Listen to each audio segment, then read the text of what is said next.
ali sayyidina.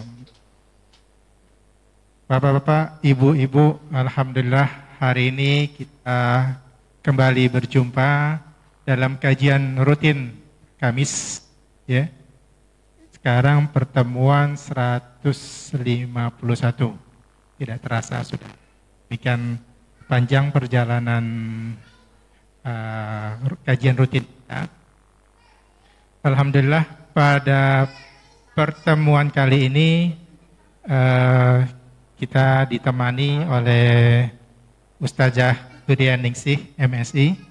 Alhamdulillah beliau telah hadir dan tema yang akan kita bahas pada saat ini adalah ketahanan keluarga sebagai basis kekuatan dakwah.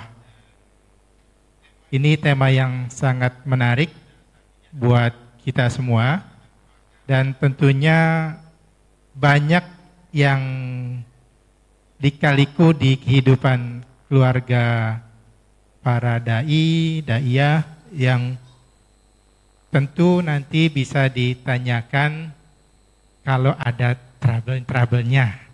Biasanya banyak, seharusnya ya, karena perjalanan dakwah buat sebuah keluarga itu, apalagi membina keluarga, ya, anak, istri, suami dan sebagainya, itu penuh lika-likunya biasanya, ya.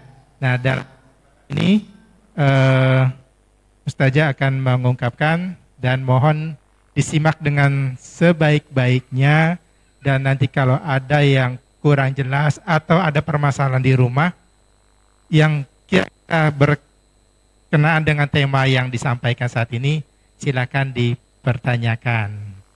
Demikian gitu saja.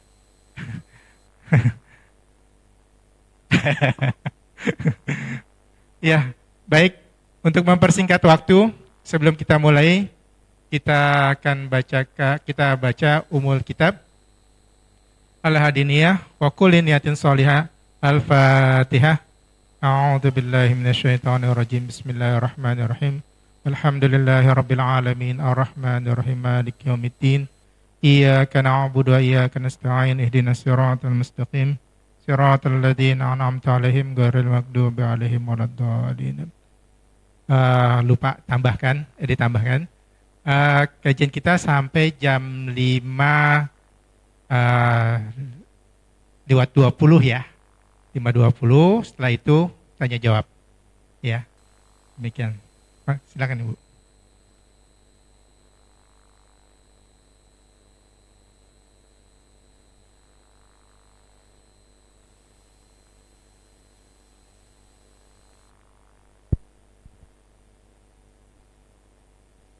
Bismillahirrahmanirrahim. Rabbi syrah li sadri wa yassir li amri wa hlul 'uqdatam min lisani yafqahu qauli. Yang saya cintai Bapak Ibu yang dimuliakan oleh Allah, Assalamualaikum warahmatullahi wabarakatuh. Alhamdulillah wa syukurillah ala nikmati la haula wala quwata illa billah. Asyhadu an la ilaha illallah wahdahu la syarikalah wa asyhadu anna Muhammadan abduhu wa rasuluhu la nabiyya ba'dah. Radina billahi rabba wa bil islami dina wa bi Muhammadin nabiyya wa rasul bil Qur'ani imama wa hukma. Amma ba'du. Bapak Ibu, hadirin semua yang dimuliakan oleh Allah, alhamdulillah sore ini kita masih diberi nikmat Islam, nikmat iman, dan nikmat berkumpul dengan orang-orang soleh. Mudah-mudahan pertemuan kita pada sore ini semakin menambah ketakwaan kita kepada Allah Subhanahu wa taala. Watawazzadu fa inna khairaz zadi taqwa. Berbekalah kamu dan sebaik-baik bekal adalah takwa kepada Allah Subhanahu wa taala. Dan takwa kita insya Allah akan menghantarkan kita di dalam pertemuan nanti di padang mahsyar dalam keadaan selamat menemui Allah Subhanahu wa taala. Bapak Ibu, sore ini tema kita adalah tentang keluarga. Keluarga yang dilihat dari sudut pandang atau yang berbicara ada seorang ibu. Pekan lalu hadisul khamis yang biasa rutin diselenggarakan juga berbicara tentang keluarga. Hadis tentang pentingnya membangun keluarga. membangun keluarga atau mengajak keluarga taat kepada Allah Subhanahu wa taala. Nah, yang ingin saya sampaikan pada sore ini adalah kaitannya antara bagaimana membangun sebuah ketahanan keluarga bagi kita semua sebagai basis kekuatan untuk kekokohan dakwah. Kaum muslimin seluruhnya memiliki tanggung jawab dakwah di hadapan Allah Subhanahu wa taala. Atau terkenal dengan sebuah ungkap, nahnu du'at qabla kulli syai'. Kita adalah dai sebelum segala sesuatunya. Sebelum sampai ke arah sana, Bapak Ibu sekalian, ikhwan wa akhwat yang dimuliakan oleh Allah, kita perlu memahami mengapa begitu penting kita bicara tentang keluarga dan bagaimana Islam memandang tentang keluarga. Keluarga dalam bahasa Arab itu disebut sebagai usrah. Usrah bimakna atau dengan kata lain diartikan ad-diru al-hasinah, benteng yang kokoh. Jadi keluarga secara harfiah itu bermakna dalam bahasa Arab adalah benteng yang kokoh. Nah, kalau kita melihat benteng, Bapak Ibu sekalian, dia itu seperti bangunan yang tinggi yang kokoh sebagai tempat atau sebagai cara bertahan dari segala bentuk serangan atau sebagai sarana untuk menjaga seluruh penghuninya dari berbagai bahaya yang mengancam, atau sebagai tempat di mana individu-individu bisa berkembang secara optimal, secara maksimal. Dan keluarga adalah benteng yang pertama dan terakhir dalam membangun sebuah masyarakat. Ini pengertian secara bahasa Arab usrah. Di Indonesia kita manai keluarga adalah sebuah unit terkecil dalam masyarakat. Negara kita juga ada perhatian terhadap pembangunan keluarga itu dalam bentuk Undang-Undang Nomor 10 Tahun 1992.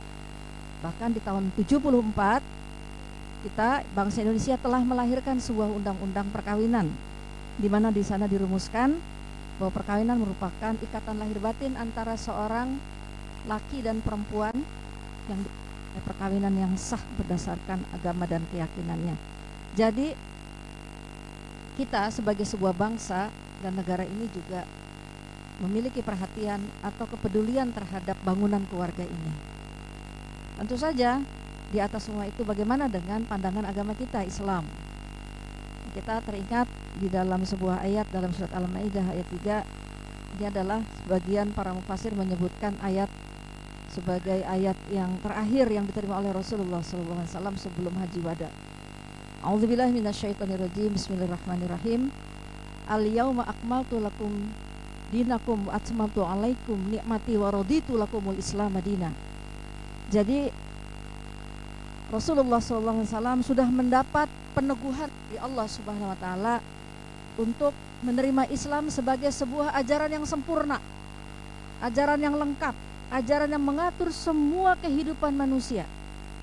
Istilah Islam sendiri juga ditemukan dalam Al-Quran. Allah yang memberikan nama Islam itu untuk kita sebagai panduan kita dalam menjalani kehidupan. Nah, sebagai sebuah panduan dalam kehidupan, Islam juga mencakup dari mulai soal dan yang sederhana. Kalau para fuqaha membaginya disebut sebagai syariat atau aturan itu kepada 3 hal. Hal-hal yang kecil yang dilakukan secara individu, yang kedua dilakukan secara muamalah, yang ketiga aturan yang tidak bisa dilaksanakan kecuali dengan adanya sebuah sistem, sebuah negara. Nah, hal-hal yang termasuk misalnya yang kecil-kecil itu soal misal kita mau berwudu, mau sholat, mau zikir, masuk kamar mandi, kita harus berdoa, bagaimana cara minum, cara makan, potong kuku, memotong mencukur kumis, dan juga memahami hubungan suami istri. Lengkapnya ajaran Islam sebagai panduan hidup manusia. Nah, di dalam panduan itu salah satunya adalah panduan hidup berkeluarga. Sebegitu penting sampai Allah menyebutkan di dalam Al-Quran, dan ini ayat yang masyhur dari kecil kita sudah pada hafal dalam surat At-Tahrim. A'udzubillahi minasyaitonirrajim. Bismillahirrahmanirrahim. Ku anfusakum wa ahlikum nar. Ya, ayah. Kita diingatkan, jagalah dirimu dan keluargamu dari api neraka. Jadi ada hubungan, ada korelasi antara membentuk keluarga, hubungan dengan Allah Subhanahu wa taala. Dengan kata lain, ada pertanggungjawaban kehidupan manusia dalam berkeluarga dengan urusan di akhirat. Menyebut membina keluarga itu bagian dari melaksanakan ibadah kepada Allah Subhanahu wa taala. Bahkan dalam sebuah hadis disebutkan, menikahlah kamu karena menikah kamu separuh agama, nisfuddin. Jadi begitu pentingnya sehingga Islam mendudukan perkara keluarga itu dihubungkan dengan urusan ibadah. Keluarga itu para dua yang tadinya tidak mengenal, berlatar belakang berbeda, saling mengenal, berkeinginan. Apalagi ada sebagian menyebutkan manusia itu punya ghorizah, punya insting suka dengan lawan jenis yang kita sebut sebagai syahwat. Itu sudah ketika laki-laki mulai mimpi, perempuan sudah mulai haid, sudah mulai suka lawan jenis. Ada muncul gejolak birahi suka dengan lawan jenis. Nah, kemudian Islam mengarahkan insting ini atau ghorizah ini dengan pernikahan, dengan lembaga yang disebut sebagai perkawinan. Jadi nafsu, keinginan, suka dengan lawan jenis ini diarahkan hal yang positif, hal yang mengamankan seluruh kehidupan manusia dan menjelaskan nasab keturunan tentang generasi anak, yaitu dengan yang kita sebut sebagai pernikahan atau perkawinan. Nah, Bapak Ibu sekalian, begitu pentingnya juga masalah keluarga ini. Tadi ada satu perkara, kita ingat cerita tentang Khawlah binti Sa'labah ketika dia dengan suaminya sudah memeluk Islam, kemudian dizihar oleh suaminya. Ya. Dulu pada masa jahiliyah mereka dikenal atau mengenal satu hukum talak yang disebut dengan zihar. Jadi kalau ada seorang suami mengatakan engkau seperti punggung ibuku, itu disebut dengan zihar. Berarti seorang suami sudah mentalak istrinya, ya. Sudah mentalak istrinya, sudah menceraikan istrinya. Dan istri kalau sudah ditalak berarti sudah bukan hak suami lagi untuk digauli. Nah, ini terjadi pada hukum pada masa jahiliyah sebelum Islam dan aturannya datang kepada umat Rasulullah SAW pada masa itu, dan kemudian menjadi panduan buat kita. Saya ingin menceritakan begitu pentingnya masalah keluarga sampai dimasukkan bab. Karena peristiwa ini kemudian Allah menjadi salah satu sebab turunnya surat Al-Mujadilah atau surat Al-Mujadalah. Khawlah binti Sa'labah ini setelah dizihar oleh suaminya, ya, dan dia sebagai seorang muslimah yang taat Rasulnya, kemudian dia bertanya kepada tetangganya, bagaimana hukum saya setelah dizihar oleh suami karena kami sudah muslim, bagaimana hukumnya Islam, bagaimana hukum Islam tentang masalah zihar. Kemudian datang kepada Rasulullah, Rasul belum bisa jawab, balik lagi ke rumah, ternyata itu suaminya lagi tak, padahal baru saja zihar. Ya. Dan kemudian Khawlah tidak mau sebelum mendapat ketetapan atau keputusan dari Allah dan Rasulnya tentang masalah ini. Ya. Beginilah ya, kaum muslimin, kaum muslimat yang dimuliakan oleh Allah menjalani kehidupan berdasarkan panduan Allah dan Rasulnya. Setelah kan menurut riwayat Siti Aisyah radhiyallahu anha juga tidak mengetahui tentang peristiwa ini. Setelah beberapa kali datang kepada Rasulullah, akhirnya kemudian turunlah surat yang terkenal ya, surat Al-Mujadilah ayat 1. A'udzubillahi minasyaitonirrajim. Bismillahirrahmanirrahim. Ya. Qad sami'allahu qaulal lati tujadilu. Ya, jadi telah datang kepadamu begitu seorang perempuan yang bertanya tentang perkaranya. Allah sampai menyebutkan 3 kali kata-kata sami'a, ini kata mendengar, untuk menegaskan bahwa Allah sangat perhatian dan sangat peduli dengan urusan keluarga.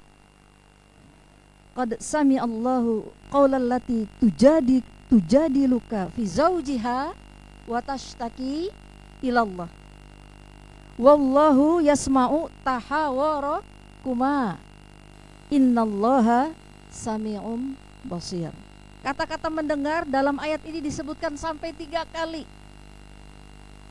Tadaburnya kepada kita adalah, pertama, Allah sangat memperhatikan urusan keluarga sampai menyebabkan ayat ini turun. Yang kedua juga menjelaskan tentang hukum zihar pada masa itu. Yang ketiga, ini tadabur buat kita, gugatan, ya, kata Mujadilah artinya perempuan yang menggugat. Gugatan Khawlah, ini seorang sahabiat utama Rasulullah, itu didengar oleh Allah Subhanahu wa taala. Artinya Allah mendengar pengaduan kaum muslimah pada masa itu. Islam sangat memperhatikan urusan kaum perempuan dalam perkara keluarga sampai menyebabkan ayat ini turun. Belakangan kemudian kita mendengar cerita Khawlah bertemu dengan Umar bin Khattab pada masa kepemimpinan beliau menjadi Amirul Mukminin dalam sebuah perjalanan di pasar begitu. Bertemu dengan Umar bin Khattab, Khawlah menasihati. Nasihatnya juga ittaqillah. Wahai Umar, engkau adalah pemimpin, engkau mendapatkan amanah, engkau akan ditanya oleh Allah nanti di padang mahsyar. Takutlah kepada Allah, jadilah engkau seorang pemimpin yang amanah. Khawlah bicara terus sampai Umar diam saja. Kemudian beberapa sahabat mengatakan, wahai Amirul Mukminin, mengapa engkau diam saja? Kemudian Umar mengatakan, siapalah Umar? Perempuan ini didengar suaranya, didengar oleh Allah Subhanahu wa taala sehingga menyebabkan ayat turun. Apalah Umar? Andaikan Khawlah bicara sampai pagi, Umar akan tetap diam. Umar akan mendengarkan perempuan ini. Waktu itu Khawlah sudah berusia di atas sekitar 100 tahun, sudah tua, hidup bersama Rasulullah, ya, dan memahami bagaimana ayat-ayat Al-Quran turun pada masa itu. Bapak Ibu, iman dan akhwat yang dimuliakan oleh Allah, saya ingin menyampaikan, dalam Islam memandang penting tentang keluarga. Bahkan para ulama menyebutkan bina usrah muslimah itu adalah batu bata kedua dari bangunan penting kehidupan berbangsa dan bernegara. Kalau bangunan keluarganya lemah, maka lemah juga masyarakat. Kalau masyarakatnya lemah, maka lemah juga urusan negara kita. Dan sekarang kita sudah temukan banyak kejadian, banyak masalah, itu bahkan bermula dari urusan keluarga. Sekarang ini menurut kami dapatkan, tahun 2015, tingkat perceraian itu sudah naik sekitar 200%. Ya. Kalau rumah tangga kita semuanya hampir 1000%, katakan 100 naik begitu, tangga ini goyang semuanya, bagaimana kita bisa tenang membangun kehidupan? Kalau tangga tidak ada yang tenang, bagaimana bisa akan tenang kita membangun kehidupan? Bagaimana kita bisa tenang akan mendidik anak-anak kita sebagai, ya, aset, sebagai investasi masa depan kehidupan kita dalam berbangsa dan bernegara? Sekarang mungkin sudah sekitar 6 juta anak-anak kita yang menjadi korban dari yang kita sebut sebagai misuse drugs, penyalahgunaan narkoba. Sudah sekitar, ya, 100% anak-anak kita yang menjadi korban dari pornografi. Bahkan beberapa anak bahkan menjadi objek pornografi anak. Tawuran dari hari ke hari makin tinggi. Dalam sebuah penelitian oleh yayasan kita dan Buah Hati beberapa waktu yang lalu, 100% anak kita sudah menjadi korban, bahkan objek pornografi. Ketika mereka sudah menjadi korban ini pornografi, tayangan-tayangan yang tidak sehat dan tidak mendidik itu, otak mereka sudah rusak. Dan ini pembenahannya juga luar biasa sulit. Di zaman yang katanya sekarang generasi milenial ini, gadget sudah di tangan kita, sudah masuk ke dalam kamar tidur masing-masing, maka yang kita sebut tadi sebagai keluarga, sebagai benteng pertahanan, itu harus menjadi dikuatkan.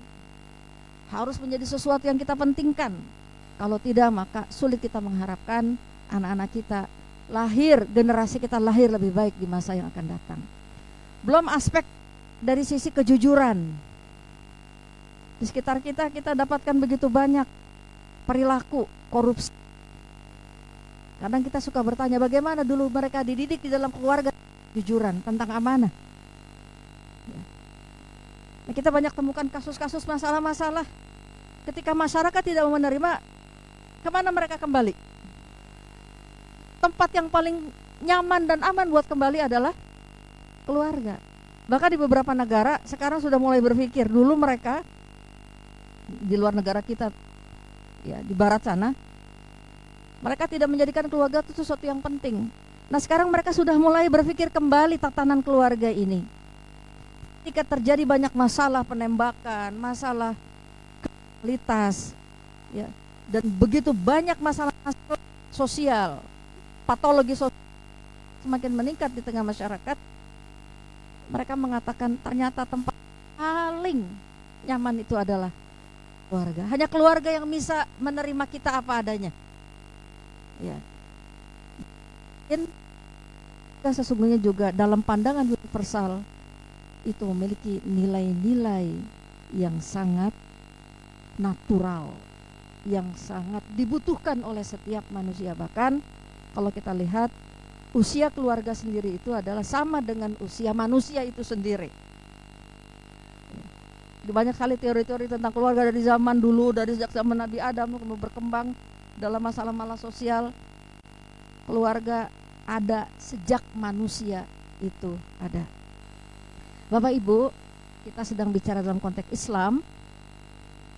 Secara universal, Islam memandang menjalankan aktivitas keluarga itu bagian dari ibadah kepada Allah Subhanahu wa ta'ala. Nah, bagaimana kaitannya dengan dakwah? Ya, tadi saya menyampaikan nahnu du'at qabla kulli syai'. Kita adalah dai sebelum segala sesuatunya. Dalam sebuah ayat juga Allah menyebutkan, a'udzubillahi minasyaitonirrajim. Bismillahirrahmanirrahim. Wa man ahsanu qawlan mimman da'a ilallahi wa amila salihan wa qala innani minal muslimin. Wa man ahsanu qawlan mimman da'a ilallah. Apakah yang lebih baiknya selain orang-orang yang mengajak, menyeru orang lain kepada Allah Subhanahu wa ta'ala. Artinya dakwah itu adalah tugas setiap kita kaum muslimat ini untuk mengajak saudara-saudaranya selalu menuju kepada Allah Subhanahu wa ta'ala. Kalau tadi pertama saya menyampaikan Islam itu syumuliyah, Islam itu komprehensif ajaran yang mencakup tentang aspek keluarga. Begitupun dakwah. Dakwah juga mengajak seperti esensi ajaran Islam itu sendiri. Mengajak ke semua aspek. Jadi mengajak kepada Allah itu bukan hanya soal-soal yang misalnya bagaimana cara wudhu, cara sholat, cara mengurus jenazah, tapi juga mengajak keluarga semuanya menghamba kepada Allah Subhanahu wa ta'ala. Makanya kalau kita pelajari di dalam Al-Quran, Bapak Ibu sekalian, setelah kita dibimbing dalam surat Al-Fatihah di awal, masuk ke surat Al-Baqarah, kita sudah diarahkan kepada posisi tentang tipe manusia. Kita akan menjadi orang-orang yang bertakwa, hudalil muttaqin, atau termasuk orang-orang yang kafir. Innalladzina kafaru sawa'un alaihim a'anzartahum am lam tunzirhum la yu'minun. Kita termasuk orang-orang munafik. Bibirnya ngaku Islam, tapi hati dan perilakunya jauh daripada nilai-nilai Islam. Sudah di awal surat Al-Baqarah kita sudah diarahkan oleh Allah, mau isi kamu menjadi orang bertakwa, hudalil muttaqin, atau orang-orang kafir, atau orang-orang munafik. Ya. Qalu amanna wahum la yu'minun. Itu orang munafik. Mereka bilang beriman, tapi sesungguhnya mereka tidak beriman. Nah, setelah ayat-ayat ini, dalam ayat-ayat berikutnya Allah menceritakan tentang kisah-kisah orang yang bertakwa dan kisah orang-orang yang munafik dan kisah orang-orang yang kafir.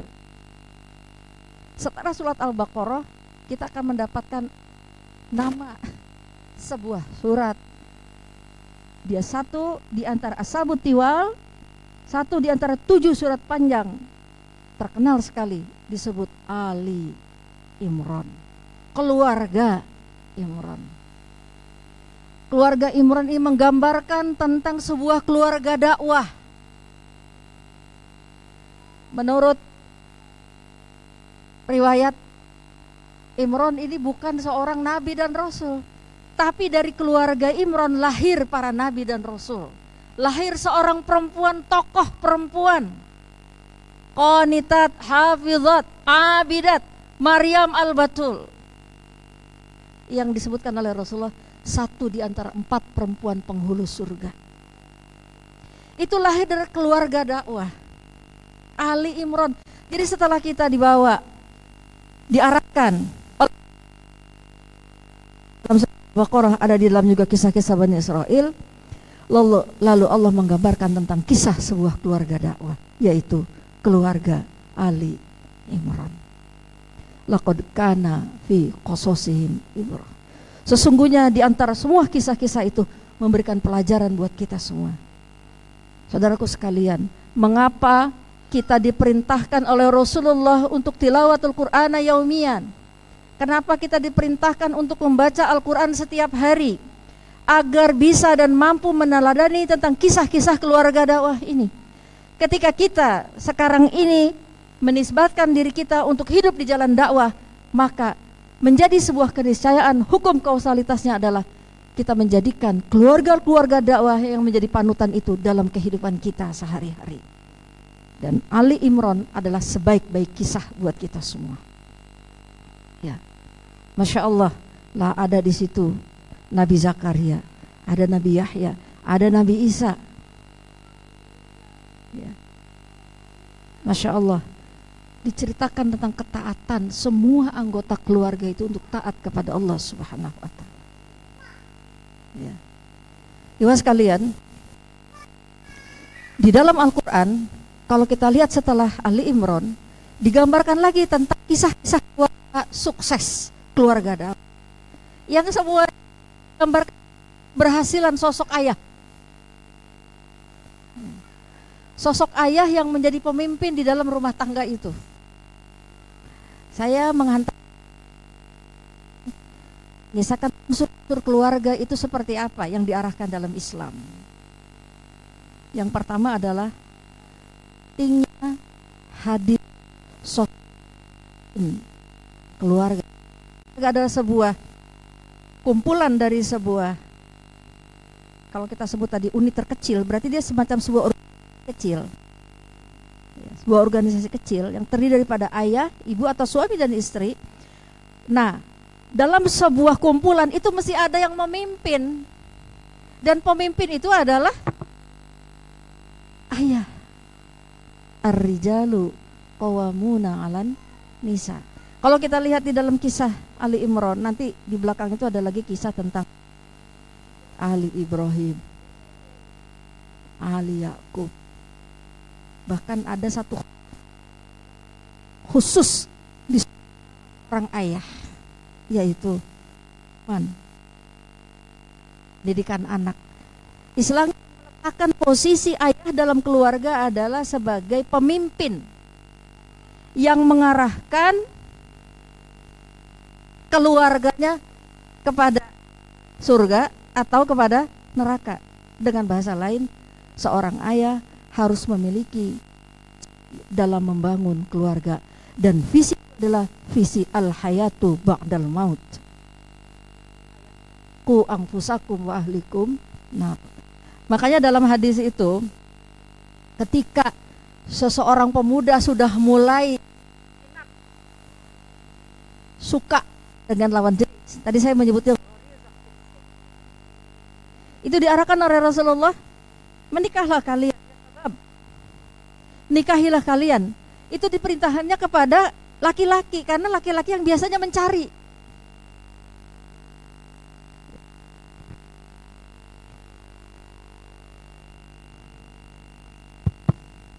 noisy factor.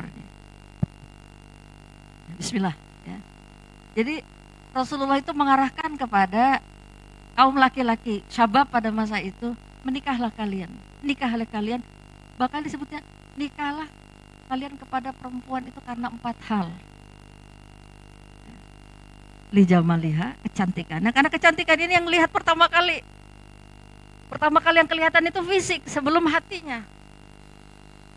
Li jamaliha, li nasabiha, keturunannya. Artinya setelah diarahkan kepada keturunan berarti kamu harus kenalan sama keluarganya. Jangan cuma ngelihat lewat Facebook, suka sama suka, langsung kawin di tengah jalan. Enggak boleh, Islam tidak mengarahkan kepada itu. Kenalan lewat Twitter, kenalan lewat sosmed, suka sama suka, lalu ketemu di jalan, tidak boleh. Keluarga harus, kenapa? Karena ketika seorang laki dengan seorang perempuan menikah, dia mengawinkan sekaligus kedua keluarga besar. Lina sabiha, lima liha. Bisa boleh juga karena hartanya. Makanya lihatlah apakah dia orang miskin atau orang kaya. Boleh jadi pertimbangan kira-kira begitu. Nah yang keempat karena agamanya. Tapi kata Nabi mengatakan, jadikanlah pertimbangan agama adalah pertimbangan yang utama. Kau akan selamat ya, dunia dan akhirat. Nah, ini arahan panduan. Jadi ketika seseorang sudah muncul ghariza, hasrat, suka dengan lawan jenis, maka Islam punya solusi, yaitu lembaga pernikahan. Jadi dalam Islam, konsep keluarga itu dimulai dengan memilih pasangan. Karena tadi, apakah nanti keluarga diarahkan kepada penghambaan kepada Allah, atau justru menjauhkan dari Allah Subhanahu wa Ta'ala. Dalam sebuah riwayat yang saya baca, ketika para sahabat bertanya kepada Rasulullah tentang ayat fa'iza ja'atus sakha yauma yafirul mar'u min akhihi wa ummihi wa abihi wa sahibatihi wa banihi, itu Rasulullah mengatakan nanti di padang mahsyar akan datang seorang suami kepada istrinya. Ketika sudah hiruk pikuk, dibangkitkan setelah hari kiamat, dibangkitkan kembali, dikumpulkan nanti di padang mahsyar, akan menemui timbangan. Orang itu nanti ditimbang di sana, bukan dilihat seberapa sucinya dia dari dosa, tidak. Karena tidak ada manusia yang bersih dari dosa. Tapi yang Allah lihat adalah seberapa banyak timbangan amal solehnya daripada amal salahnya. Makanya disebutnya mizan. Kalau dia timbangan berat amal solehnya lebih berat sedikit daripada amal salah, atau kanan dan kiri, insya Allah dia adalah ahlul jannah, ahlul khair, ahlul jannah. Tapi kalau timbangan amal soleh, amal salahnya sebelah kiri lebih berat daripada yang kanan, ini diprediksi kira-kira gitu, ahlun nar, ahli neraka. Masalahnya kita tidak pernah tahu apakah lebih banyak berat timbangan amal soleh atau timbangan amal yang salah, kanan atau kiri. Makanya Rasulullah memerintahkan kita untuk terus berbuat baik, ya. Bahkan pikiran juga harus pikiran positif, husnuzon, pikiran baik, karena baru pikiran baik saja, atau kalau kata Imam Syafi'i, mukhatarah hasanah, bahkan lintasan-lintasan pikiran baik saja sudah dicatat oleh Allah sebagai amal soleh. Kata Imam Syafi'i, kalau baru lintasan buruk, bunuh dia. Supaya jangan sampai dikerjakan, kalau sampai dikerjakan baru disebut sebagai sebuah amal buruk dan baru dicatat oleh Allah. Tapi kalau baru niat saja, niat buruk tidak dicatat oleh Allah Subhanahu wa Ta'ala. Nah, karena si ayah ini juga enggak tahu mana amalan yang diterima, dia datang kepada istrinya. Istriku masih ingat? Ya Kanda, masih cinta kepadaku? Masih. Bukankah dulu kita berjanji setia sehidup semati sesurga? Masuk-masuk bareng-bareng ke surga. Ya. Kita cari anak-anak. Kita berkumpul lagi seperti ketika di dunia kita mendapatkan kenikmatan, kebahagiaan. Terus emang apa urusannya, Kang? Lalu si suami mengatakan, nih bentar lagi akan bertemu dengan Allah, ditimbang. Cuma saya nggak tahu apakah timbangan amalan soleh saya lebih berat. Karena itu minta sedikit saja amalan timbangan yang soleh dari kamu. Apa jawab si istri? Tidak. Tidak. Saya aja belum tentu lolos, belum tentu lulus. Tanya kepada anak-anak, anaknya didatangi satu-satu. Semuanya mengatakan tidak. Yauma yafirul mar'u min akhihi wa ummihi wa abihi wa sahibatihi wa bani. Anak-anaknya malah mengatakan, tidak ayah. Ayah dulu lagi di dunia tidak memberiku nama yang baik. Ayah dulu ketika di dunia tidak memberiku seorang ibu yang solihat. Bahkan ketika di dunia ayah tidak pernah mengajarkan aku Al-Quran. Kisah yang tadi itu, yang 3 hal tadi itu ditemukan dalam percakapan antara seorang anak yang mencuri di masjid, ditemukan oleh Khalifah Umar bin Khattab, dan kemudian dipanggil ayahnya, dan kemudian anak itu menjawab seperti itu. Jadi urusan-urusan kita di dunia, dalam urusan keluarga, semuanya berhubungan langsung dengan Allah Subhanahu wa taala di akhirat. Apakah seseorang di dalam rumah tangganya, di dalam keluarganya semakin bertambah keimanan dan ketakwaan kepada Allah Subhanahu wa taala? Disinilah peran ayah menjadi penting. Dan kalau kita lihat di dalam Al-Quran, ikhwas sekalian, Bapak Ibu yang dimuliakan oleh Allah, Allah sudah menyebutkan ini secara definitif ketika terjadi dialog antara Nabi Yakub dengan anak-anaknya. Nabi Yakub bertanya, "Qala ma ta'buduna min ba'di?" Kemudian anak-anaknya mengatakan, "Qalu na'budu ilahaka wa ilaha abaik." Jadi penting seorang ayah itu punya visi keimanan. Bahkan penanaman yang pertama yang paling penting dalam sebuah keluarga adalah penanaman keimanan kepada Allah SWT. Umar bin Abdul Aziz ketika akan wafatnya, yang memerintah cuma sekitar 3,5 tahun, awalnya kaya dan kemudian setelah itu tidak meninggalkan apa-apa kepada anak-anaknya kecuali 11 dirham, dia mengatakan kepada anak-anaknya, "Wahai anak-anakku, aku tidak meninggalkan harta kepada kalian, tapi aku meninggalkan ilmu. Mudah-mudahan ilmu ini akan menuntunmu menuju kepada Allah Subhanahu wa taala." Kenapa lagi-lagi bapak-bapak yang dipentingkan? Karena bapak sebagaimana juga dengan sifat-sifat kelaki-lakiannya, dengan sifat kebapaannya, telah diciptakan oleh Allah memiliki satu pandangan yang jauh ke depan. Bapak-bapak itu tidak ada di tangannya, keputusan talak itu tidak ada di istri, hanya ada di tangan laki-laki. Kenapa? Karena laki-laki akan lebih banyak pertimbangan ketimbang perempuan. Bukan berarti perempuan tidak banyak pertimbangan. Ya. Laki-laki diamanahkan oleh Allah untuk memimpin keluarganya, lalu diiringi padanya sifat-sifat kelelakian, yaitu tanggung jawab. Nah, terjadi pada masa Umar bin Khattab, ada seorang laki-laki akan menceraikan istrinya. Kenapa? Karena sudah tidak mencintai lagi. Mana, aku udah gak cinta sama istriku ya Umar. Benar, iya aku udah gak cinta lagi, aku pengen menceraikan saja dia. Kemudian Umar mengingatkan, masih tidak tersisakah di hatimu rasa tanggung jawab kepada Allah Subhanahu wa taala, bahwa kamu menikahi seorang perempuan itu atas nama Allah, dan Allah akan tanya pimpinan kamu, kullukum ra'in wa kullukum mas'ulun an ra'iyati. Jadi kepemimpinan itu yang ada pada kaum laki itu dalam rangka untuk membawa seluruh keluarganya. Dia memiliki sifat-sifat yang tegas, validatif, pandangan jauh ke depan. Ini juga hasil penelitian Bapak Ibu ya. Saya baca dalam sebuah buku, hasil penelitian itu, laki-laki itu lebih desesif. Hanya kata-kata qawam kiwamah itu ada pada laki-laki. Ya. Arijalu qawamuna 'alan nisa. Itu dalam urusan keluarga, dalam urusan rumah tangga.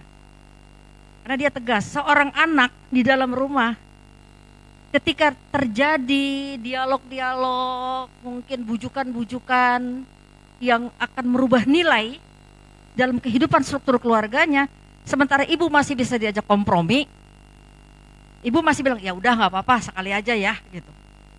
Kali jangan lagi ya, ya mah malam terakhir pesta sama teman-teman, ini kan baru lepas SMA mah. Kenapa pakai baju begitu? Ya ini seragamnya kayak gini mah, gitu. Jadi udah nggak apa-apa ya. Mamanya itu udah mau kompromi. Tapi kalau bapaknya datang, tidak. Ayah tidak setuju.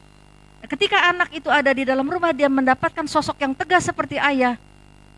Anak-anak itu, kalau dalam bahasa psikologinya, membutuhkan validasi dari sosok seorang ayah. Nah, ini pentingnya ayah memiliki nilai, memberikan panduan, arahan kepada keluarganya. Ketika ayahnya mengatakan, tidak, ayah tidak setuju. Anaknya bilang, ya ayah, ayah. Bahkan dia ayah begitu dia masuk ke dalam, dia nurut. Itu sebabnya mengapa kehadiran sosok ayah dan ibu itu penting di dalam keluarga. Ayah yang memang ayah jenis kelaminnya laki-laki. Ibu yang jenis kelaminnya memang perempuan. Dan penampakannya juga penampakan laki-laki, si ayah, dan si ibu juga penampakan perempuan.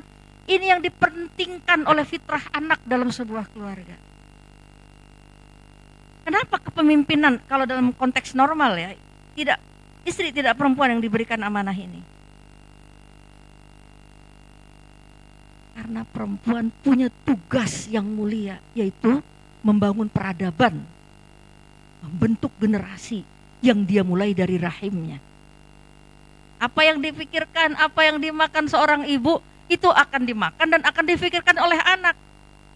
Berbagai penelitian membuktikan, kalau ibu stres nggak keluar air susu ibu, betul atau tidak?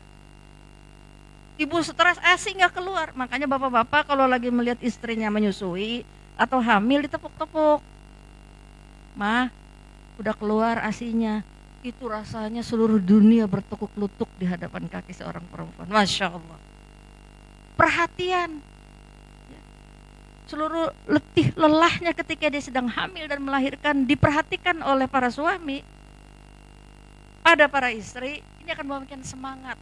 Ketika seorang ibu bersemangat, maka dia akan bersemangat mendidik anak-anaknya dengan baik. Dan banyak kasus ketika seorang ibu tidak mendapat perhatian dari para suaminya, maka kekerasan yang pertama kali dia lakukan karena tidak bisa melawan kepada suami, dia lakukan kepada anak. Atau maaf saja, misalnya ya dia stres, makan makanan hal-hal yang gak baik buat kesehatan anak di dalam rahimnya. Termasuk juga abai terhadap pendidikan anaknya.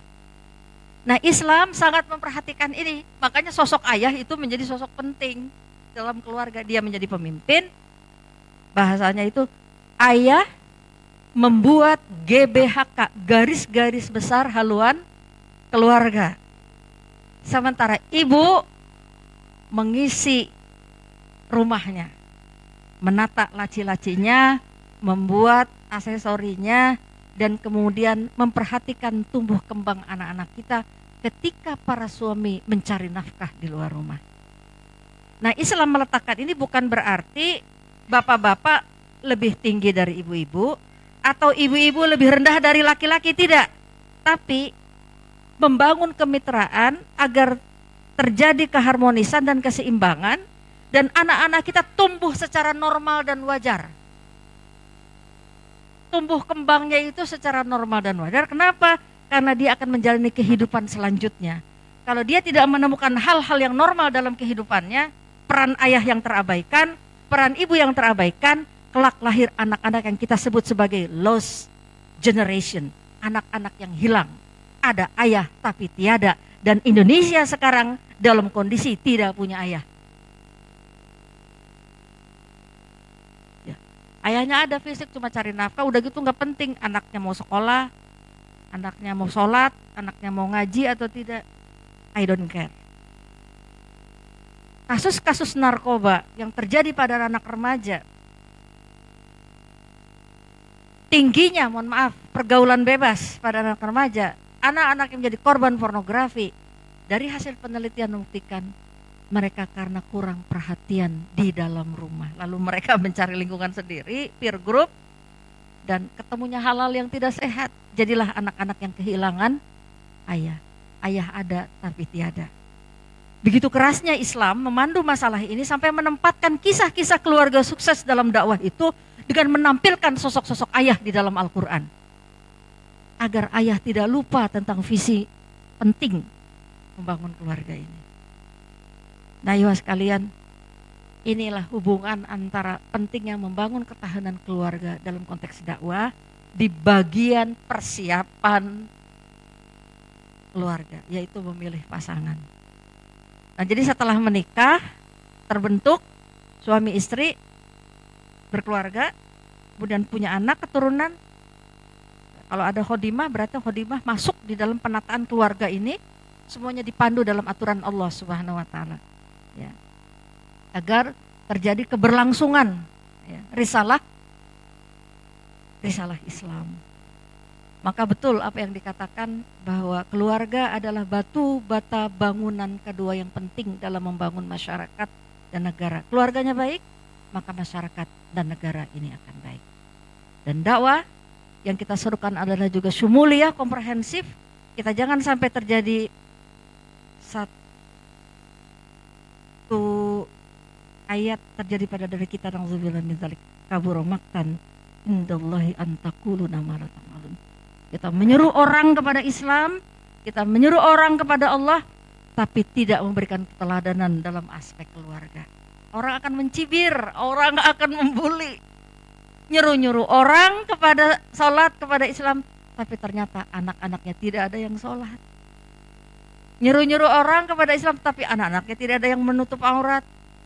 Nyuruh-nyuruh orang ke masjid, tapi ayahnya nggak pernah ke masjid. Nyuruh orang kembali kepada Al-Quran, tapi anak-anaknya tidak ada yang bisa membaca Al-Quran, bahkan tidak mengenal Al-Quran. Na'udzubillah min dzalik. Insya Allah, keluarga-keluarga da'i, ketika mereka memiliki ketahanan keluarga yang kokoh, maka akan terbangunlah basis dakwah yang kokoh pula. Ini peringatan-peringatan Allah dalam Al-Quran, dan kita lihat kisah-kisah pada masa Rasulullah SAW dan masa-masa kekinian, ini menjadi pelajaran buat kita. Mudah-mudahan Bapak Ibu semua dilindungi oleh Allah Subhanahu Wa Taala. Anak-anak kita menjadi generasi emas yang akan datang, menjadi bagian dari bonus demografi yang membanggakan, yang produktif, yang kreatif, inovatif, namun tetap bermartabat sebagai sebuah bangsa dan negara. Wallahu minkum, wallahu a'lam bishawab. Assalamualaikum warahmatullahi wabarakatuh.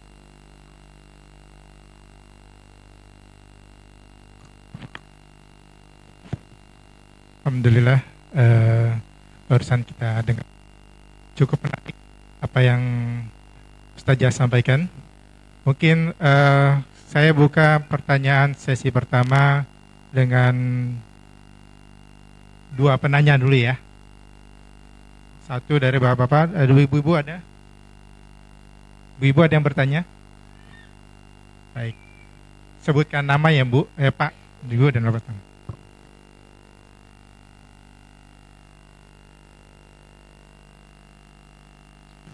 Bismillahirrahmanirrahim. Assalamualaikum warahmatullahi wabarakatuh.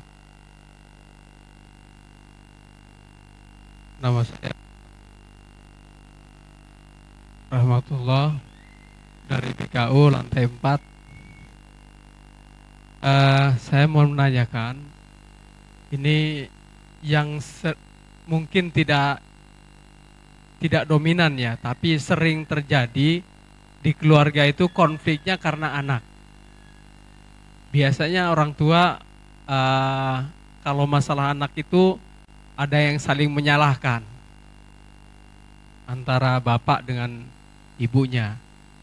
Yang saya mau katakan, sebetulnya dalam perspektif Islam, siapakah yang paling dominan menentukan arah anak dalam hal kebijakan? Karena kalau dilihat dari dalilnya, dua-duanya kuat. Kalau laki-laki, ku anfusakum wa ahlikum naro. Kemudian kalau perempuan, wa imra'atun ra'iyatun fi mali zawjiha. Jadi dua-duanya punya dalil. Nah, kalau dikatakan harus seimbang, harus sama, ini secara kondisional juga gak mungkin juga. Karena yang paling banyak interaksi dengan anak adalah istri.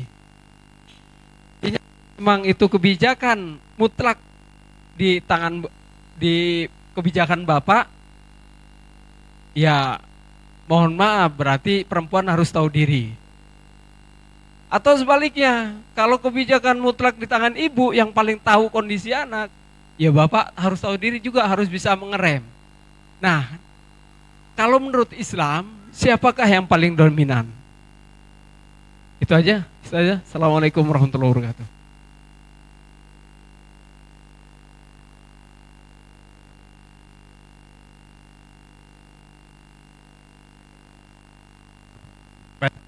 Langsung dari Ibu. Assalamualaikum warahmatullahi wabarakatuh.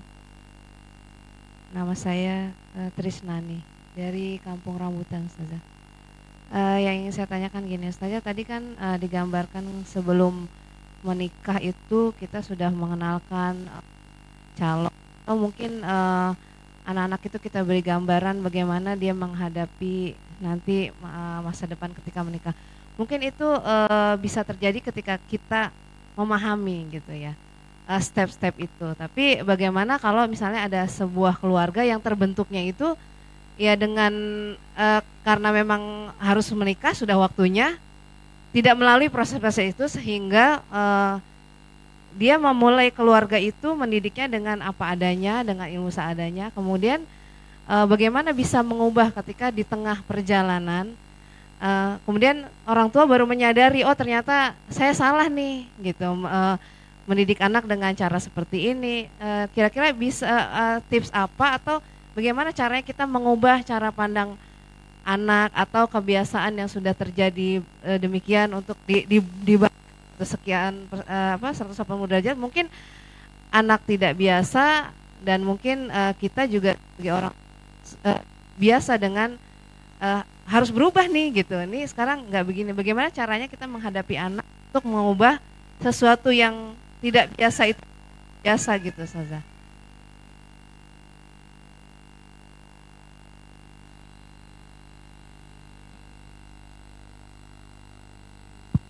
Ya, jazakumullah khairan katsira. Dua pertanyaan, terima kasih. Pertanyaan bagus sekali, Pak. Yang pertama, sesungguhnya siapakah yang paling dominan bisa mengarahkan anak-anak kita di rumah? Ini ada dua hal yang menurut saya berbeda, Pak. Ada dua yang harus kita bahas. Pertama, tentang kepemimpinan. Kepemimpinan dalam keluarga itu tetap tidak berubah, adalah seorang ayah dalam kondisi keluarga normal ya. Artinya ada ayah, ada ibu, ada anak. Ada juga kan yang kemudian bercerai atau suaminya meninggal, lalu siapa kepala keluarga, itu bab lain ya. Kita bicara tentang konteks keluarga normal. Nah, kalau dalam panduan Islam, kepala keluarga itu tetap ayah. Ini satu bagian. Ibu di dalam rumah adalah bertanggung jawab tadi hadisnya. Ibu bertanggung jawab terhadap atau di dalam rumah tangga suaminya, artinya di lingkup rumah tangga. Sementara ayah memimpin. Jadi kalau kita mau lihat dalam konteks organisasi, maka pemimpinnya itu, ketuanya itu adalah bapak gitu kira-kira. Tapi bukan berarti kemudian bapak sebagai seorang pemimpin tidak bisa, bahkan saya ingin mengatakan harus melakukan, menghidupkan musyawarah di dalam keluarga. Itu perintah Islam. Syura wasyawirhum fil amr. Jadi kita diperintahkan untuk bermusyawarah dalam segala urusan kita, termasuk dalam urusan keluarga. Bapak yang baik, bapak yang soleh, itu adalah bapak yang selalu mendengar masukan dari istri dan anaknya, dan dia selalu minta pendapat kepada anggota keluarga. Seorang pemimpin yang baik itu adalah pemimpin yang mau mendengar, ya, mau menerima. Jika itu benar, ya dia harus terima. Nah kan pertanyaan berikutnya kedua adalah, ini sesuatu yang lain lagi. Yang dipersoalkan itu apa sehingga anak sama orang tua jadi ribut? Pasti ada faktor penyebab. Ya. Kalau semua berjalan seperti apa yang diarahkan oleh Allah dan Rasulnya, bapak memenuhi kewajibannya. Mohon maaf, dalam Islam itu mengarahkan kepada kita pada penunaian kewajiban, bukan penuntutan hak. Kenapa terjadi penuntutan hak? Karena orang tidak menjalankan atau suami tidak menjalankan kewajibannya. Seorang suami, ini arahan nanti buat yang menikah dan termasuk kita diingatkan, seorang suami berkewajiban memberi nafkah kepada istri. Dengan kata lain, istri mendapatkan hak nafkah dari suami.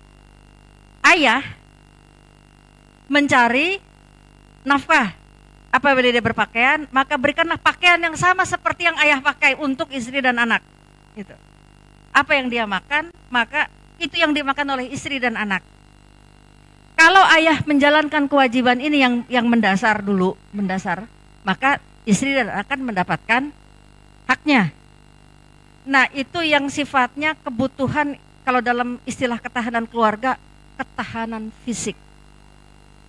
Ya, ketahanan fisik itu menyangkut aspek ekonomi keluarga. Dan Islam punya panduan tentang ini. Ya Bapak Ibu, ada sebuah hadis, rahimallahu imro'an iktasaba thayyiban wa anfaqa qasdan wa qaddama fadlan liyaumin fakrihi wa hajatihi, muttafaqun alaih. Jadi Allah itu merahmati seseorang yang bekerja mencari nafkah yang halal, lalu dia, ini nih ekonomi dalam Islam, dalam rumah tangga, wa anfaqa qasdan, membelanjakan kebutuhan keluarganya secara cukup, hemat, tidak boros, qasdan, secukupnya. Jadi tidak boleh pemborosan dalam keluarga. Ini sifat-sifat ini bisa dibangun, karakter ini kalau kita mau mengarahkan anak-anak kita menjadi pemimpin, bisa dimulai dibangun karakter ini dalam rumah. Karakter hemat, ya. Wa qaddama fadlan liyaumi fakri wa hajatihi, itu artinya nabung. Jadi bapak-bapak kalau udah dapat cari rezeki, punya uang 100.000, belanjakan secukupnya, ya. Infak, lalu kemudian nabung untuk pada saat dia tidak butuh. Jadi kita menabung itu sesungguhnya adalah arahan Islam, arahan Rasulullah untuk kita. Kalau lagi ada anak sakit atau lagi nggak punya uang, kita sudah punya tabungan. Nah ini kaitannya dengan ketahanan fisik ya bapak-bapak ya. Nah ini tugasnya bapak-bapak memikirkan ekonomi keluarga. Ibu-ibu tuh sifatnya boleh saja kalau dia mau aktualisasi, mau bekerja dulu silahkan. Tapi bapak-bapak yang bertanggung jawab untuk ini.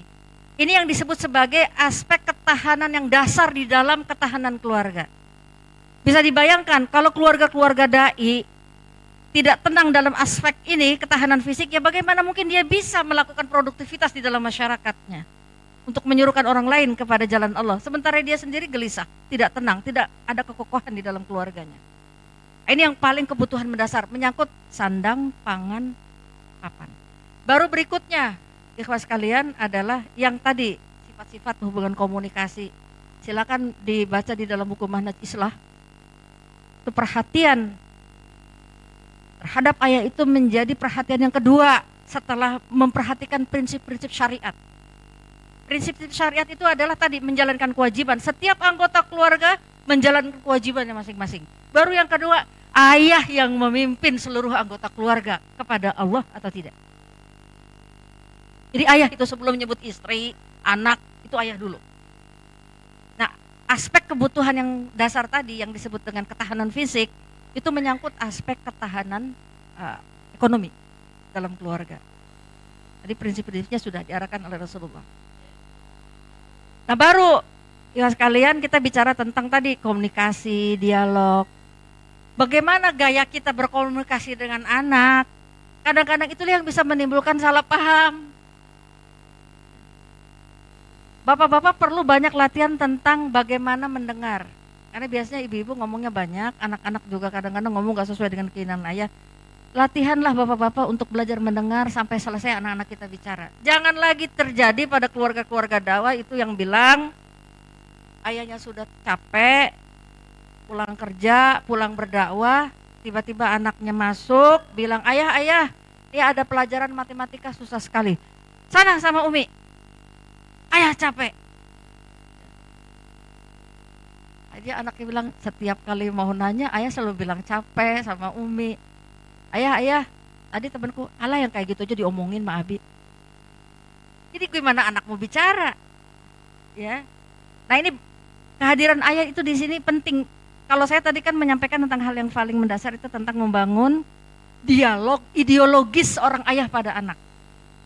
Jadi ayah itu perlu kokoh dalam aspek ideologi, pengokohan nilai-nilai itu ayah pada anak. Ibu-ibu kadang-kadang sudah gak sempet. Udah masak, urusan ngantar anak sekolah, urusan cabai, bawang, ke pasar, nyuci, belum ada pembantu. Kadang-kadang gak mikir hal-hal yang sifatnya itu jauh ke depan. Inilah ayah yang menempati posisi ini. Akibatnya kan ayahnya gak pernah diajak ngobrol, gak bisa. Ya udah mendingan ngobrol sama anak orang lain, sama tetangga orang lain. Begitu kejadian, ayahnya nyalahkan ibunya. Kenapa sih? Anak matematikanya 4, ibunya kemana aja selama ini? Ibunya bilang, emang ayah kemana aja selama ini? Akhirnya berantem. Keluar kalimat, emang ini anak siapa? Anaknya bingung lah, emang saya anak siapa? Apalagi kalau sampai marah, dasar anak setan. Waduh, anaknya bilang nauzubillah min dzalik. Saya emang anak siapa gitu ya. Begini nih, kalau memang dulu ibumu kamu membantu, ibu saya pembantu. Bapaknya, udah keluar kata-kata yang nauzubillah, saling menyalahkan. Ikhwas sekalian, sesungguhnya dalam setiap keluarga itu memang sulit menghindari konflik. Karena setiap kita punya perasaan, punya pikiran, punya kehendak. Pasti akan terjadi perbedaan-perbedaan pendapat, ya, perbedaan pandangan, bahkan termasuk gesekan-gesekan emosi. Inilah pentingnya kita belajar terus tentang bagaimana menata berkomunikasi. Pasangan yang baru berusia 5 tahun dengan pasangan yang sudah berumur 30 tahun usia perkawinan itu berbeda. Setiap rumah tangga, setiap keluarga itu selalu ta'aruf sepanjang tahun. Dulu 5 tahun pertama bisa jadi istrinya paling cantik. Bahkan tidak ada yang cantik selain istrinya. Setelah 10 tahun ternyata ada perempuan cantik selain istrinya. Setelah 30 tahun ternyata semua perempuan cantik kecuali istrinya. Ya ini perlu ta'aruf terus. Makanya bapak-bapak juga jangan cuma nyalahin istri nggak cantik-cantik. Kasih uang belanja dong, ya, supaya istrinya bisa bersolek. Tambahan uang belanja untuk bisa ke salon, ya. Supaya tidak terjadi tadi gesekan-gesekan emosi di dalam rumah. Gimana sih bapak nuntut macam-macam tapi nggak pernah ngasih uang belanja lebih, misalnya gitu. Begitupun istri kepada suami. Bu, akhwat, ya. Suami yang baru nikah kita 5 tahun 10 tahun itu kalau dalam Al-Quran disebut sebagai baru aspek sakinah, tenang. Kalau bahasa psikologinya kebutuhan ghorizohnya sedang terpenuhi, jadi syahwatnya lagi tersalurkan. Kalau sudah umur 20 tahun, mawaddah. Udah mulai muncul rasa, kata-kata mawadah itu dari kata ada artinya ada perasaan yang tidak ingin menyakiti pasangan. Cinta itu tumbuh terus. Hanya kalau kita menikah karena Allah, Allah akan tumbuhkan terus rasa cinta itu kepada masing-masing pasangan. Ada suami istri ganteng karena nggak cinta karena Allah, baru setahun sehari udah cerai. Tapi yang suaminya ganteng, istrinya tidak cantik, bisa punya anak cucu sampai, kalau kata orang Sunda, awet rajet gitu. Ya. Dari mana itu? Itu cinta tumbuh dari hatinya yang Allah menumbuhkan. Ya. Artinya istri juga harus memahami tentang sifat-sifat laki-laki setelah usia di atas perkawinan 20 tahun. Inilah untuk kita saling menguatkan. Ya. Nah, ini sebenarnya ada programnya di Rumah Keluarga Indonesia, Pak, namanya harmonisasi suami istri. Marilah kita belajar kepada generasi orang tua kita yang mereka bisa bertahan dalam rumah tangganya, ya. Lalu siapa yang lebih dominan? Ini sesungguhnya dalam Islam tidak ada istilah saling mendominasi, Pak, punten. Dalam keluarga itu tidak ada istilah suami istri saling mendominasi atau anak mendominasi orang tua. Karena ini bukan soal dominan-dominan, apalagi ini bukan negara kekuasaan. Nggak ada juga istilah ada keluarga kekuasaan. Yang diinginkan adalah masing-masing pasangan itu saling percaya, saling menghormati, dan saling menahan diri. Persis seperti meja ini. Ini tadinya meja nih, kan kayu lurus aja, ya kan? Tapi begitu dia dibentuk jadi meja, harus ada yang dipotong sisi-sisinya, sehingga terbentuklah siku-siku. Artinya apa? Ketika dua orang saling berbeda pendapat tajam, apalagi hal-hal yang tidak prinsip, harus ada satu orang yang mengalah. Kalau soal prinsip, ya harus ada mengalah juga perasaan sampai waktunya tiba kapan kita bisa bicara. Maka akan terbentuk seperti bangunan meja ini indah dilihat. Suami istri juga demikian. Dia harus melihat situasi. Kalau istilahnya Umar bin Khattab apa? Saya selalu mengambil contoh Umar bin Khattab. Kenapa? Karena wallahu alam, ini yang saya temukan sepanjang kisah-kisah para sahabat, Umar bin Khattab adalah contoh terbaik dalam kehidupan keluarga dan pendidikan anak-anak. Silakan baca kisah-kisahnya. Kisah-kisah keteladanan tentang tarbiyatul aulad banyak dikisahkan dari kisah Umar bin Khattab. Ya. Umar bin Khattab itu diomelin sama istri yang ngomong apa, dia diam aja sampai istrinya selesai baru bicara. Artinya kalau orang lagi emosi sama-sama itu harus salah satu harus ada yang mengalah. Ya, ada yang naik, satu turun. Satu naik, satu turun. Kalau sama-sama naik, duanya bisa pecah. Listrik juga ada negatif dan positif. Ya, baru bisa harmoni. Saya kira ini juga perlu latihan-latihan, bukan berdasarkan hawa nafsu. Dan diingatkan kalau dalam panduan Islam itu adalah ketika kamu tidak suka kepada pasangan kamu, bisa jadi ada kebaikan di dalamnya. Ya. Kalau lagi nggak suka sama istri, ada tips nih Pak. Lagi nggak suka sama istri, menjauh sebentar, ingat kenangan-kenangan manis di masa lalu, sehingga muncul lagi rasa sayang, baru dekati istri lagi. Jadi kalau lagi nggak suka sama istri, jangan hari itu dihabisin. Ya betul-betul nanti dihabisin, istrinya dibunuh. Nauzubillah min dzalik. Janganlah kita jadi seperti Firaun. Jangan, nauzubillah. Begitu Pak ya. Jadi tidak ada istilah saling mendominasi. Dalam tuntunan Islam tidak ada satu orang mendominasi yang lain. Yang adalah bagaimana keduanya tumbuh cintanya kepada Allah SWT. Ini karena bukan negara kekuasaan. Kita ini negara hukum. Keluarga ini bukan keluarga kekuasaan. Keluarga kita adalah keluarga berlandaskan hukum Allah Subhanahu wa taala. Ya. Ibu, tentang pendidikan anak ya, tadi bertanya. Bagaimana tipsnya mengajak anak berubah? Setelah diberitahu susah sekali begitu ya. Tadi pertanyaannya begitu kan? Ya Bu. Mengubah kebiasaan. Dari kebiasaan tidak baik menjadi kebiasaan baik.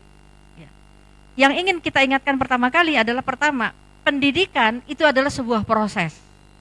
Orientasi kita harus orientasi proses, jangan orientasi hasil. Based on berdasarkan tujuan. Jadi ketika seorang suami istri sudah menikah dan punya anak, mereka harus merumuskan apa tujuan berkeluarga.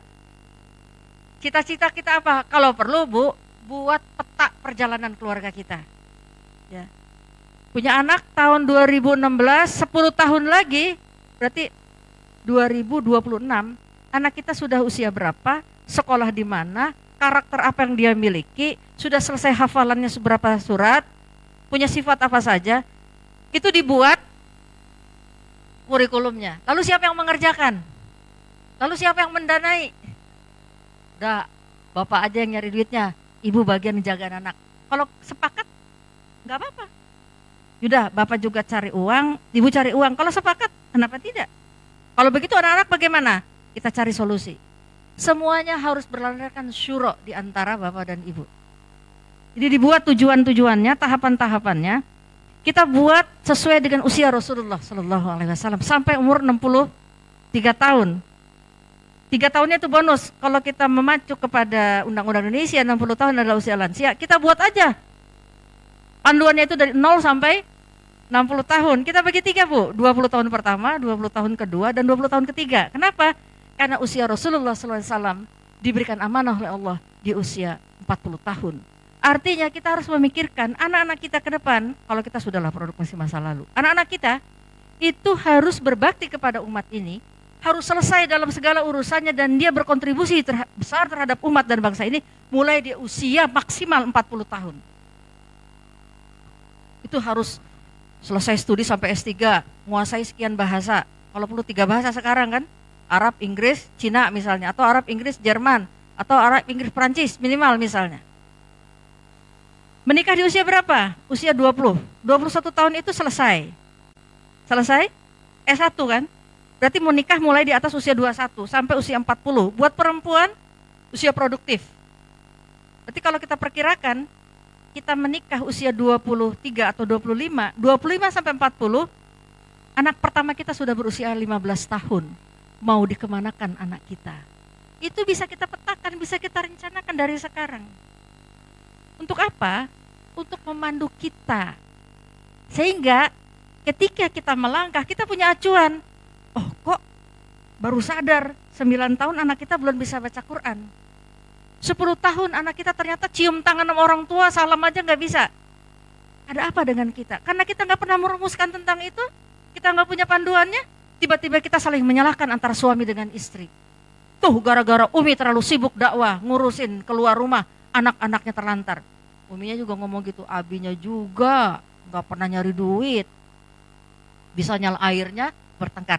Tapi kalau kita misalnya punya panduan tadi, tahapan-tahapan tadi, termasuk tentang muasafat anak kita, ini akan menjadi bahan evaluasi.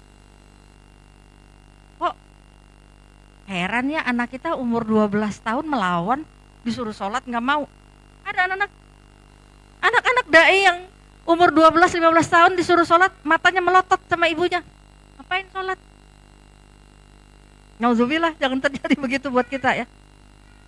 Kita baru sadar setelah anak-anak kita mogok, nggak mau sholat, tidak mau puasa, setelah usia dewasa, baru semuanya merasa ada apa dengan kita.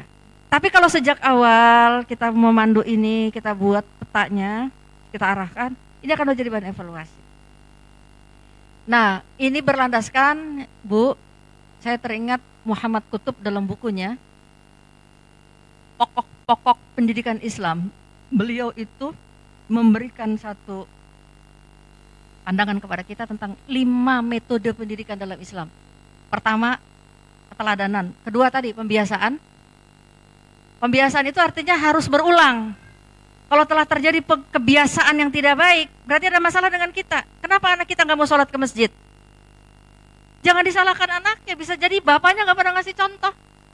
Atau ibunya nggak pernah ngasih pengarahan kepada anak-anaknya, mengingatkan untuk sholat berjamaah di masjid. Tiba-tiba menyalahkan anak nggak mau ke masjid. Mohon maaf ya, jangan sekali-kali menyalahkan anak dalam usia pembentukan sebelum ia dewasa. Kenapa? Rasulullah SAW membimbing kita dengan satu kalimat, kullu mauludin yuladu alal fitrah fa'abawahu yuhawidanihi au yunassiranihi au yumajisanihi. Anak itu lahir dalam keadaan fitrah, dalam keadaan membawa nilai-nilai Islam. Orang tuanya lah yang menjadikan dia itu berubah.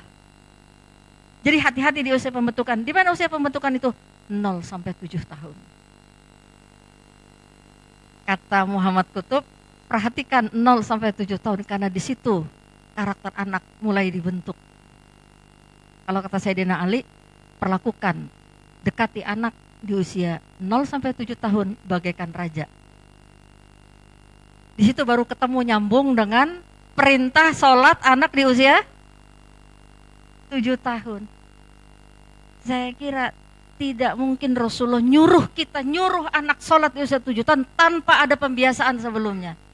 Di usia 0 sampai 7 tahun. Dan ternyata para pakar sekarang mengatakan, hasil penelitian membuktikan usia emas anak-anak yang paling mudah dibentuk kebiasaannya, habitnya itu justru terjadi pada usia 0 sampai 5 tahun.